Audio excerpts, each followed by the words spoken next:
Hello, welcome back to chapter 17 of Momo. Today I've been out in the garden doing some work. I'm really enjoying at the moment to see springtime just like exploding in the garden and in the countryside around. It's so beautiful and really helpful through any difficult times. More time out in nature always helps. It's incredible. Okay, are you sitting comfortably? What was that? Sorry, I can't hear you quite. I have to speak louder. I can't hear them. Oh, is that a murmur in the distance? I know I am. I'm sitting comfortably and waiting. Anxiety filling me for what comes next. Get as comfortable as you possibly can. Bring as many people as you possibly can and get all comfy up. And anxiety will leave. And if you're not comfortable yet, then just do your best and hopefully listening to this will make you feel more comfortable. Okay. Here goes. Chapter 17. The Square. Momo was too scared to go back to the amphitheatre. She felt sure the man in grey would turn up there for the men in grey would turn up there for their midnight meeting, and the thought of being all alone with him in the deserted ruins filled her with terror. No, she never wished to see him again, neither there nor anywhere. Whatever his proposition might be, it boded no good for her and her friends. That was as plain as a pikestaff. But where could she hide from him? A crowded place seemed the best bet, although no one had taken any notice before. If the man in grey really tried to harm her and she called for help, people would surely hear and come to her aid. Surely. Besides, she told herself, should be harder to find in a crowd than on her own. So Momo spent the rest of the afternoon walking the busiest streets and squares surrounded by jostling pedestrians. All through the evening and well into the night she continued to trudge in a big circle that brought her back to her starting point. Around and around she went, swept along by a fast-flowing tide of humanity, until she had completed no fewer than 3 of these circuits. After keeping this up for so many hours, her weary feet began to ache. It grew later and later, but still she walked, half asleep, on and on and on and on. Just a little rest, she told herself at last. Just a teeny little rest, and then I'll be more on my guard. Parked beside the curb was a little three-wheeler delivery truck laden with an assortment of sacks and cartons. Momo climbed aboard, found herself a nice soft sack and leaned her back against it. She drew up her weary feet and tucked them under her skirt. My, did that feel good. She heaved a sigh of relief, snuggled up against the sack, and was asleep before she knew it. But she was haunted by the weirdest dreams. In one of them, she saw old Beppo with his broom held crossways like a balancing pole, teetering along a tightrope suspended above a dark chasm. "Where's the other end?" she heard him call, over and over and over. "Where's the other end?" "I can't see the other end, and the tightrope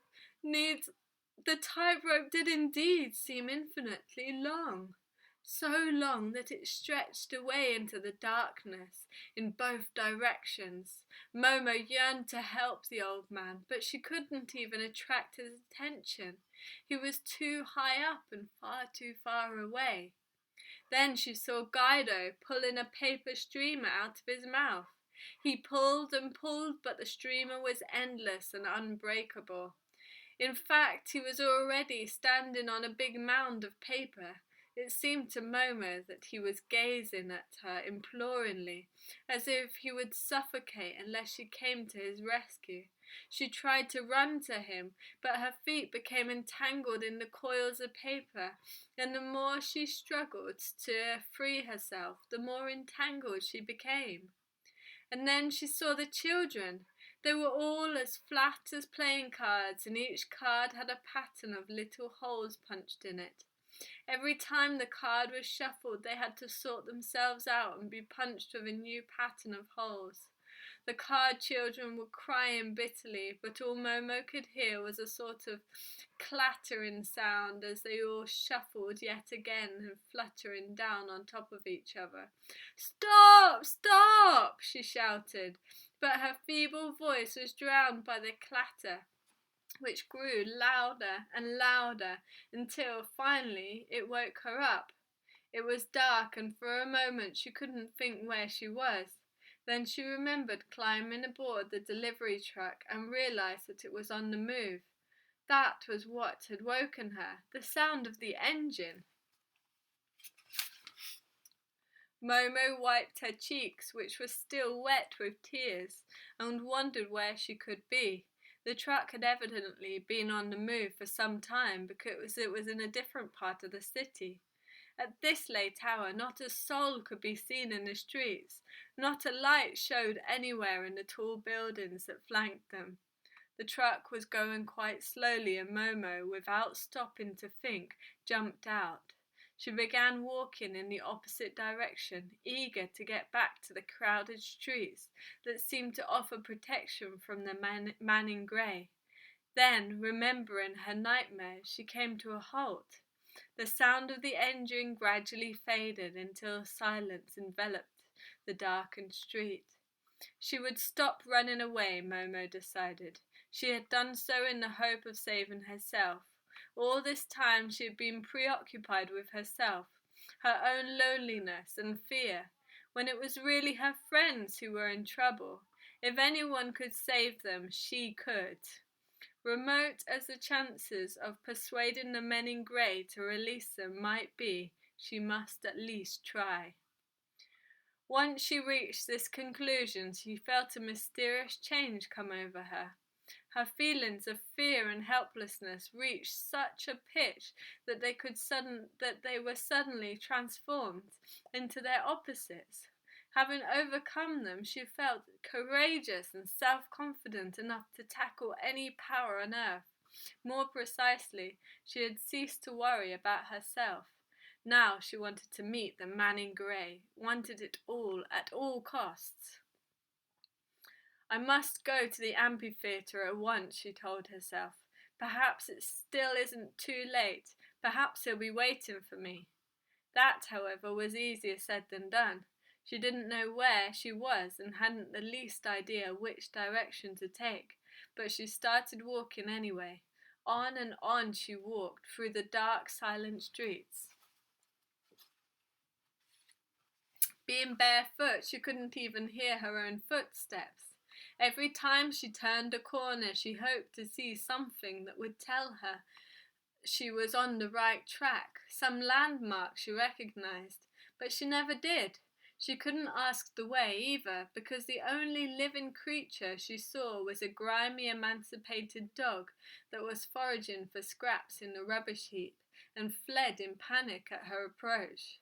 At last she came to a huge deserted square. It wasn't a handsome square with trees or a fountain in the middle, but an empty, featureless expanse, fringed with buildings whose dark shapes stood outlined against the night sky. Momo set off across the square. When she reached the middle, a clock began to chime not far away. It chimed a good many times, so perhaps it was already midnight. If the man in grey was waiting for her at the amphitheatre, Momo reflected, she had no chance at all of getting there in time. He would go away without seeing her, and any chance of saving her friends would be gone, perhaps forever. She chewed her knuckles, wondering what to do. She had absolutely no idea.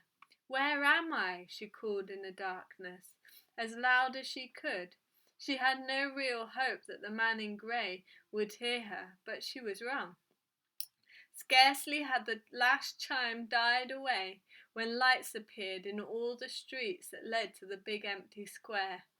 Faint at first, but steadily growing brighter, brighter, drawing nearer. And then Momo realized that they were the headlights of innumerable cars, all converging on the spot where she stood. Dazzled by the glare, no matter which way she turned, she shielded her eyes with her hand. So they were coming after all. But Momo hadn't expected them to come in such strength. For a moment, all her newfound courage deserted her. Hemmed in and unable to escape, she shrank as far as she could into her baggy old jacket. Then, remembering the hour lilies and the mighty chorus of voices, she instantly felt comforted. The strength flowed back into her limbs. Meanwhile, with their engines purring softly, the cars had continued their slow advance. At last they stopped, bumper to bumper, in a circle whose central point was Momo.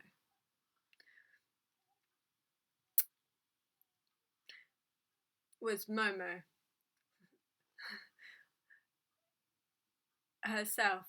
The men in grey got out. Momo couldn't see how many of them there were because they remained outside the ring of headlights, but she sensed that many eyes were on her, unfriendly eyes.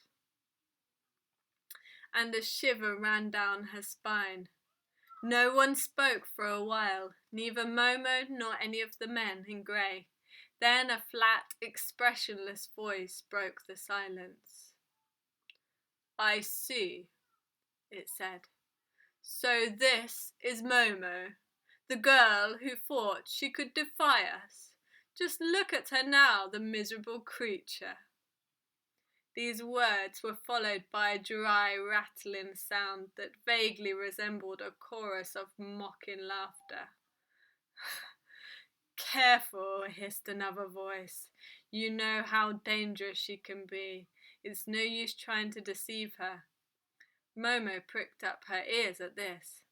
"Very well," said the first voice from the darkness beyond the headlights. "Let's try the truth for a change." Another long silence fell. Momo sensed that the men in grey were afraid to tell the truth, so afraid that it imposed a tremendous strain on them. She heard what sounded like a gasp of exertion from 1,000 throats. At long last, one of the disembodied voices began to speak. It came from a different direction, but it was just as flat and expressionless as the others. "All right, let's be blunt. You're all on your own. You're all on your own, little girl. Your friends are out of reach, so you've no one to share your time with. We planned it that way. You see how powerful we are. There's no point in trying to resist us. What do you amount to, all these lonely hours of yours? A curse and a burden, nothing more. You're completely cut off from the rest of mankind." Momo listened and said nothing. "Sooner or later," the voice droned on, "you won't be able to endure it any longer. Tomorrow, next week, next year, it's all the same to us. We shall simply bide our time, because we know that that in due course you'll come crawling to us and say, 'I'll do anything at all, as long as you relieve me from my burden.' But perhaps you've already reached that stage. You only have to say." Momo shook her head. "So you won't let us help you?" The voice pursed coldly. The voice pursued coldly. Momo felt an icy breeze envelop her from all sides at once. but she gritted her teeth and shook her head again. "She knows what time is," whispered another voice. "That proves she really was with a certain person," the first voice replied, also in a whisper. Aloud it asked, "Do you know Professor Horror?" Momo nodded. "You actually paid him a visit?" She nodded again. "So you know about the hour lilies?" She nodded a third time. Oh, oh yes, how well she knew. There was another longish silence. When the voice began to speak again, it came from another direction. "You love your friends, don't you?" Another nod. "And you'd like to set them free?" Yet another nod. "You could, if you only would." Momo was shivering with cold in every limb. She drew the jacket more tightly around her. It would take much. Wouldn't take much to save them. You help us and we'll help you. That's only fair, isn't it? The voice was coming from yet another direction. Momo stared intently at its source. "The thing is, we'd like to make Professor Horror's acquaintance, but we don't know where he lives.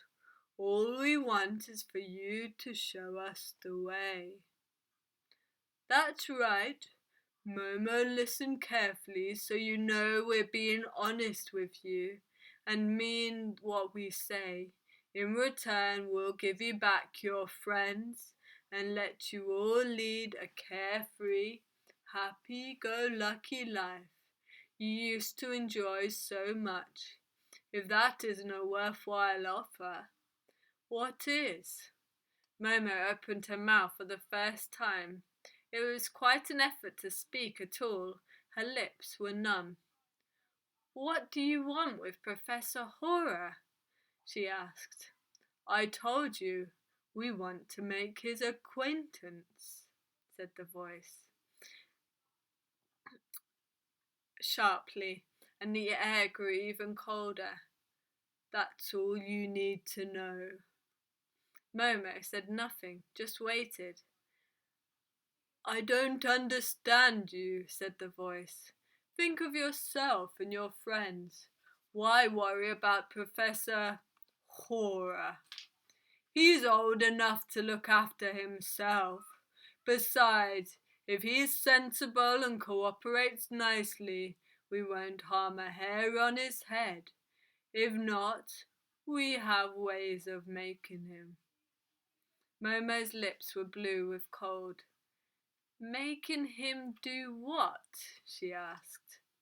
The voices sounded suddenly shrill and strained. We're tired of collecting people's time by the hour, minute and second. We want all of it right away, and Horror's got to hand it over." Horrified, Momo stared into the darkness beyond the ring of headlights. "What about the people it belongs to?" she asked. "What will happen to them?" "People?" The voice rose to scream and broke. "People have been obsolete for years. They've made the world a place where there's no room left for their own kind. We shall rule the world." But now the cold was so intense that Momo could barely move her lips, let alone speak. "Never fear, though, little Momo," the voice went on abruptly, becoming gentle and almost coaxing. "That naturally won't apply to you and your friends.